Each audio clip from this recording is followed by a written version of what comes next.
In order to learn Godot, I started by making a bunch of small games to better understand if it's the right engine for me.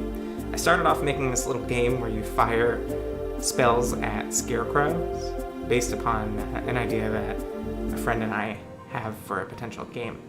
Then I thought, okay, let's make a bunch of things to exercise concepts I don't know. So this demo shows the input in the bottom right changing based upon the last pressed input source. So if it was a controller or a keyboard, it would change, because I wanted to learn about that. Then I made some bullet patterns, which I then dropped into this bullet hell shmup style shooter, where the enemies come in wave after wave, you have to dodge their bullets and then attack them.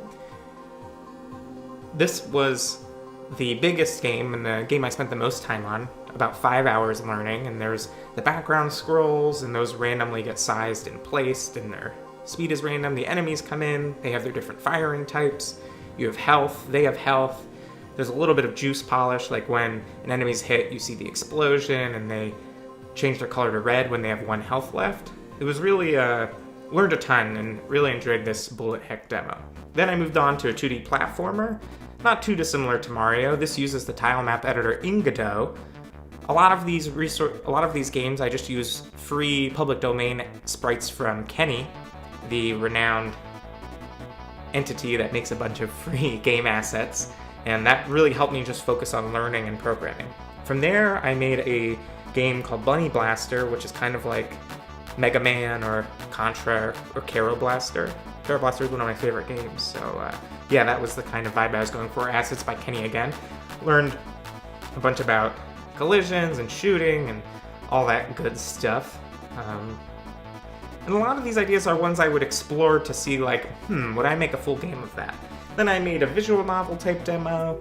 This is so common in games to need text boxes with characters speaking. I really love that. I think as a solo dev too, that's a good way to tell a story without having to animate a bunch. And I like reading and I like literary type experiences. So messed around with that. Then it was, okay, let's dive into 3D. And here's the simple shooting at targets.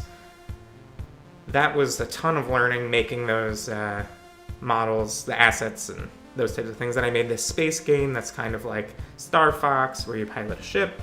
The first version was basic, then I made it so the ship tilts and moves. And there's specific names for that I learned about that I can't remember.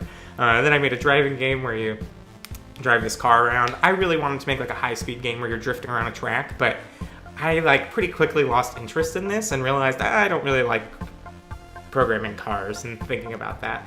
And then I ended on a first-person shooter. So this was a ton of fun, learned a lot. I did all this in 24 hours, and hopefully that helps you get a sense of how quickly you can work with Godot.